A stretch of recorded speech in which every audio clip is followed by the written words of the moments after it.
Existe uma organização digital de católicos bem atuantes nas redes sociais e que pegam, por exemplo, a conversão de um evangélico ao catolicismo e fazem o maior carnaval. Peraí, essa descrição que o senhor está dando, quem sempre fez foram os evangélicos. Pessoal, então eu vou reagir a este vídeo do pastor presbiteriano Augustus Nicodemos, que, incomodado, aliás, como diversos pastores e evangélicos em geral, incomodados com o grande número de pessoas que abandonaram a Igreja Católica, aderiram ao movimento protestante e hoje estão retornando, quando não acontece de evangélicos que nunca foram católicos se convertendo à igreja, se convertendo a Cristo e entrando então na igreja, na barca de Pedro. Tem muitos pastores falando sobre isso, com vídeos até mais antigos, só que eu decidi reagir ao reverendo Augustus Nicodemos por dois motivos. É um motivo só que se divide em duas partes que eu já vou explicar. Ele é um pastor que eu respeito. Não é o fato de hoje ter voltado à igreja e retornado então à barca de Pedro que vamos odiar aquelas pessoas que antes admirávamos. Entre os pastores brasileiros conhecidos, com certeza Augustus Nicodemos é uma das pessoas que eu respeito. Inclusive, na minha época de blogueiro, lá atrás, na época do movimento do humor apologético, eu tive o prazer de tê-lo como amigo no Facebook. Na época ele ainda tinha perfil, hoje ele só tem a página, mas a gente interagia muito, porque eu tinha um perfil de humor, onde ele era sempre um personagem que estava ali direto participando, digamos assim. Era bem homenageado, né? E ele gostava, né? Então, e sempre foi uma pessoa assim que eu sempre considerei uma pessoa muito respeitosa, que eu tenho muito em conta, tá? Então, tudo que eu disser aqui vai ser de uma forma bem respeitosa, é uma reação, mesmo porque esta foi um dos motivos, e o outro motivo eu vou falar mais no finalzinho do vídeo, tá bom? Você continue então aqui assistindo se você quiser. O outro motivo, mais ou menos o mesmo, só que tem uma variante que é surpreendente. Surpreendente, o motivo que é o segundo motivo que me fez reagir, e é improvável, tá? Um motivo improvável reagir então ao pastor Augustus Nicodemos Lopes, ou reverendo Augusto Nicodemos, ou como nós chamávamos, o tio Nico. Vamos lá, vamos então reagir ao vídeo dele, onde ele fala sobre o fenômeno do retorno de católicos que tinham deixado a fé católica e hoje estão retornando à fé católica após passarem algum tempo na igreja evangélica. No meu caso, foram mais de 20 anos, tá? Meu tema é a conversão de evangélicos ao catolicismo, alguma coisa que tem ganhado atenção recentemente no meio da mídia evangélica em todo o mundo. E eu gostaria de trazer alguns pontos a respeito desse assunto que tem preocupado várias pessoas. Primeiro, quando a gente fala de conversão de evangélicos ao catolicismo, nós não estamos usando a palavra conversão no sentido bíblico, de novo nascimento, de transformação. E foi esse tipo de afirmações que me fizeram despertar, sabia? É interessante, né? O evangélico, ele vai para uma religião que deixou a fé original, dizendo que a igreja caiu, ou seja, fizeram Cristo de mentiroso, né? Porque, segundo essa versão, as portas do inferno prevaleceram contra a igreja. E surge aí vários movimentos que arrogam para essa igreja. E agora, ou seja, quando os outros se convertem, não é conversão, mas quando alguém converte ao protestantismo, ou seja, o protestantismo é algo muito hipócrita. E essa hipocrisia foi me vendo, foi me fazendo ver. E eu comecei a ter vergonha das coisas que eu afirmava, exatamente por essas afirmações. Claro que depois a gente entende que o movimento protestante é um movimento revolucionário. Hoje, os protestantes de hoje realmente acreditam naquilo que estão falando, tá, gente? Aqui eu não estou falando que, pelo menos no caso do Nicodemos, eu acredito que ele esteja falando com sinceridade, mesmo que às vezes tenha que forçar a acreditar alguma coisa em nome da lógica, segundo a cosmovisão, né, como gostam de chamar.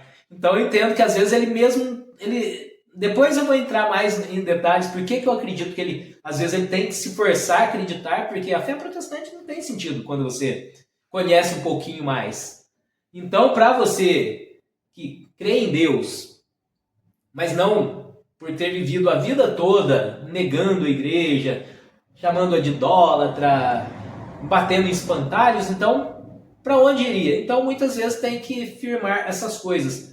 Mas uma pessoa minimamente inteligente entende as incongruências que as afirmações evangélicas trazem. Tem templo, dízimo e pastor, ou seja, tem um templo, a forma de arrecadação e uma liderança. Mas, curiosamente, protestantes falam que, quando vão falar com você, não estamos falando de religião, estamos falando de Jesus. Aí a gente remete à origem revolucionária que eu acabei de mencionar, porque os revolucionários têm uma técnica que é acuse-os daquilo que você é. Diga que eles estão fazendo aquilo que você faz.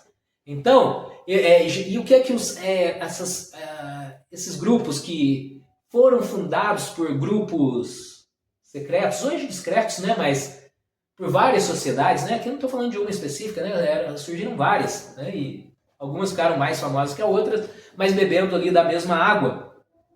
E então, quando eles querem falar alguma coisa, abordar, não estamos falando de religião, estamos falando de filosofia. Então, essa técnica usada para a religião não estamos falando de religião, estamos falando de Jesus. Mas por que eu estou colocando isso na fala dele? Porque vocês viram como que eles tratam, ou seja, eles têm os mesmos elementos religiosos que os outros.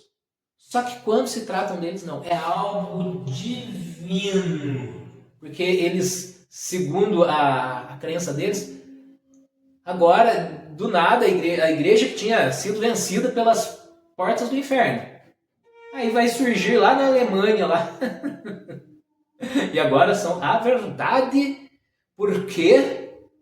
Porque nós seguimos a Bíblia. Claro, aí muita gente acredita nisso. Ai, não é. Então eles são porque eles acreditam na Bíblia. Mas o evangélico ele não acredita na Bíblia, tá? Engana-se quem acha que o evangélico acredita na Bíblia. O evangélico acredita na versão que ele acredita da Bíblia. Foi vendo isso que eu vi que o sola escritura era a maior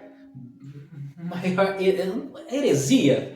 Não sei nem se é uma heresia. É uma heresia, porque se é uma heresia, porque afirma algo como se fosse citação da Bíblia, que nem a Bíblia menciona. É algo que é uma frase que quando você até acredita, quando você ainda não tem noção da fé, não conhece a sua própria igreja, nem conhece o protestantismo. Então quando falam, não, tudo tem que estar na Bíblia. Porque é lógico, a gente sempre ouviu falar que a Bíblia é a palavra de Deus, e é isso, todos nós, católicos, evangélicos, ortodoxos, protestantes, daqueles mais, todos acreditam que a Bíblia é a palavra de Deus. Eu quero acreditar nisso, né? Então, que todos acreditam. Então, então tem tudo que estar na palavra de Deus. Só que as pessoas acham que a Bíblia, olha, caiu do céu. Só que a igreja, com Bíblia é o quê? A Bíblia é o Velho e o Novo Testamento, ou seja, os dois juntos. Isso chamamos de Bíblia. Quando se é falado das Escrituras lá no Novo Testamento, está falando das Escrituras judaicas, obviamente. Nenhum livro do Novo Testamento existia naquela época. Foram sendo escritos 20, 30 anos depois dos acontecidos, então nenhum deles estavam se autocitando ali, obviamente. E todos aqueles textos que vão falar desta sola Escritura como base para esta igreja ser verdadeira e, portanto, quem converte aqui realmente se converte. Quem vai para outras religiões está fazendo apenas uma adesãozinha. Está mudando, está indo para uma religião. Nada de conversão, nada. Só que, tem porém, ali, quando Deus fala, examinais as escrituras porque são elas que de mim testificam. Eu, como advogado, uso muito a questão da fundamentação. Quando você vai realizar qualquer ato, com fulcro, com embasamento na lei tal, com fundamento na lei tal. Ou seja, Jesus estava falando para os judeus. Então o que Jesus fala? Porque os judeus, ele acreditava nas escrituras ali, não é esse conceito de Bíblia, nem os judeus tinham esse conceito de Bíblia. E para eles, na verdade, era o Pentateuco, né? Que nós chamamos de Pentateuco, 5 livros de Moisés. Ali você vai ter os escritos dos santos, os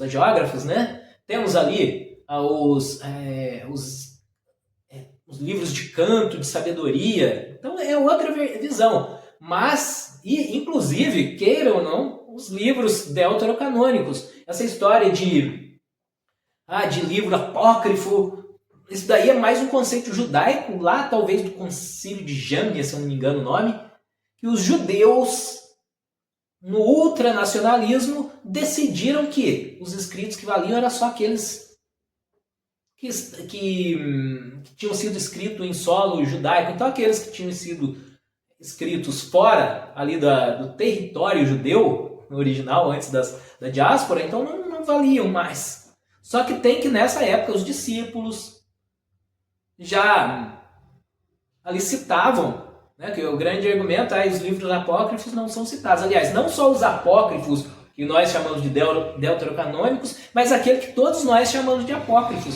Ali nós temos ali, né, o resgate do corpo de Moisés, isso é um livro apócrifo. Não tem nenhum. Então, são argumentos furados. E o que eu quero dizer? Então, Jesus ali falando para os judeus que criam nas escrituras, ele está falando, não, são as escrituras que de mim testificam. Jesus não estava falando, examinai só as escrituras, porque só elas que de mim testificam. E se tivesse, aí teria um problema. Este livro mesmo não poderia ter ali, porque como se você está falando das escrituras e que só elas, não poderia surgir mais nenhuma, né? Então, mas vamos, eu acho que eu já falei demais, mas acho que foi só para você entender que essas frases protestantes me fizeram acordar, sabe? Essas hipocrisias que a gente vai... eu fiquei 20 anos. Tinha hora que eu ia fazer esses argumentos e falar, meu Deus do céu, eu estou mentindo para quem? Porque para mim já não mais. Tá? Eu acho que se eu for continuar, vai alongar muito. Então eu vou fazer outra parte, tá bom? Senão o vídeo vai ficar muito longo, né? Então, se você curtiu o vídeo, dá um joinha aí, tá? Dá um joinha aí. O que custa? Se você acha que o conteúdo vai ajudar alguém, compartilha. Agora, se você quer assistir o próximo vídeo, a continuação deste ou outros vídeos, então se inscreva no canal e também ative as suas notificações. Até o próximo!